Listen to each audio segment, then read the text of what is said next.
샬롬. 오늘도 성경 일독여행 말씀 묵상에 함께 하시는 모든 성도님들을 주의 이름으로 환영합니다. 찬송가 135장 어저께나 오늘이나 함께 찬송하시겠습니다.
오늘 함께 나눌 말씀은 요한복음 20장 24절부터 29절 말씀입니다.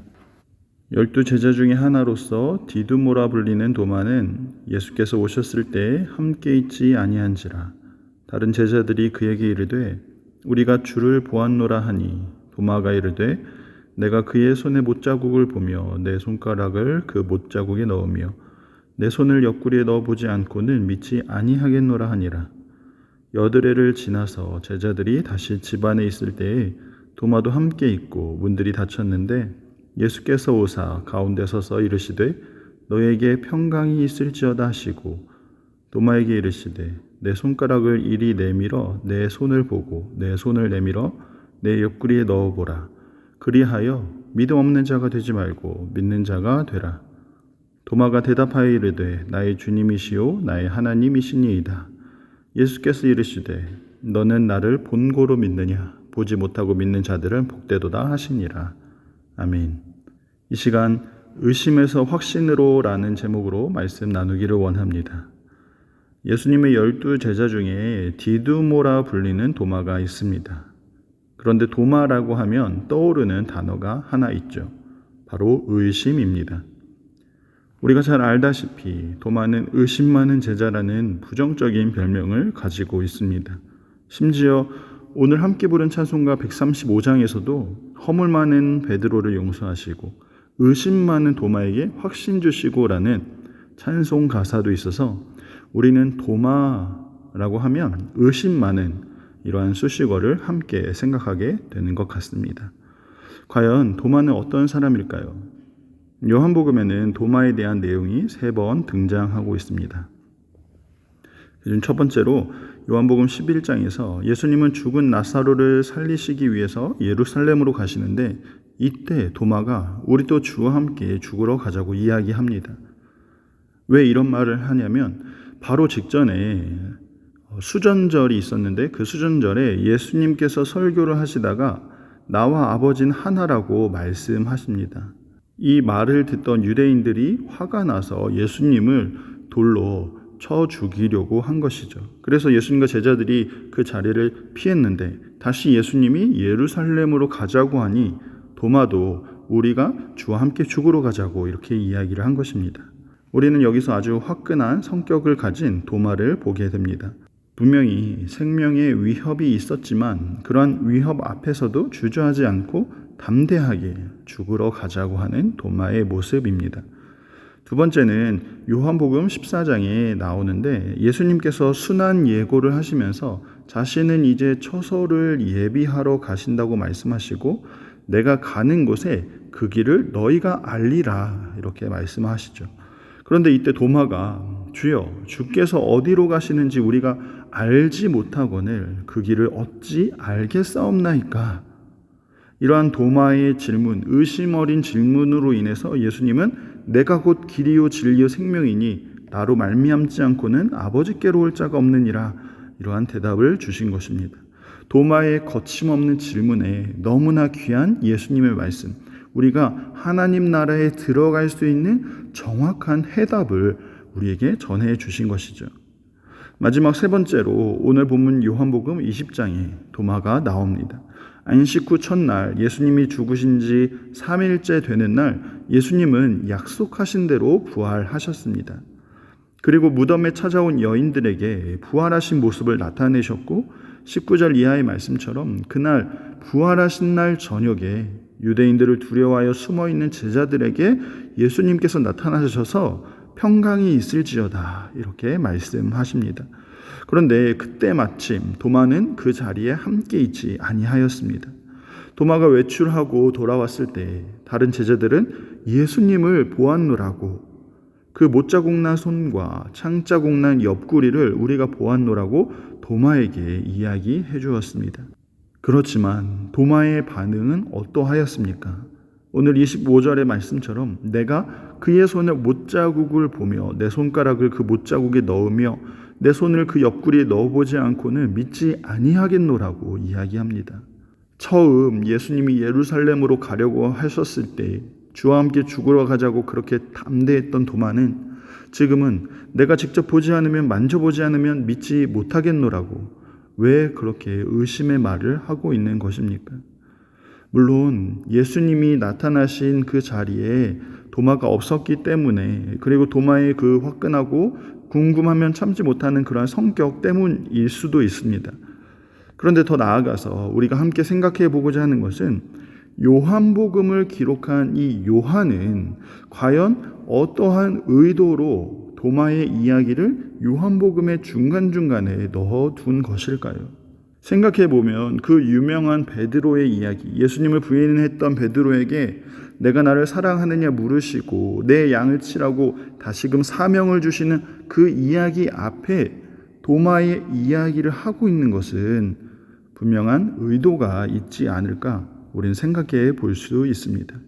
아마도 요한복음을 기록하고 있는 요한은 도마의 모습 그리고 이후에 나오는 베드로의 모습을 통해서 31절의 말씀 오직 이것을 기록함은 너희로 예수께서 하나님의 아들 그리스도이심을 믿게 하려 함이요 또 너희로 믿고 그 이름을 힘입어 생명을 얻게 하려 함이라는 이 말씀을 증거하고 확증하기 위한 그러한 예시로 사용하고 있는 것 같습니다.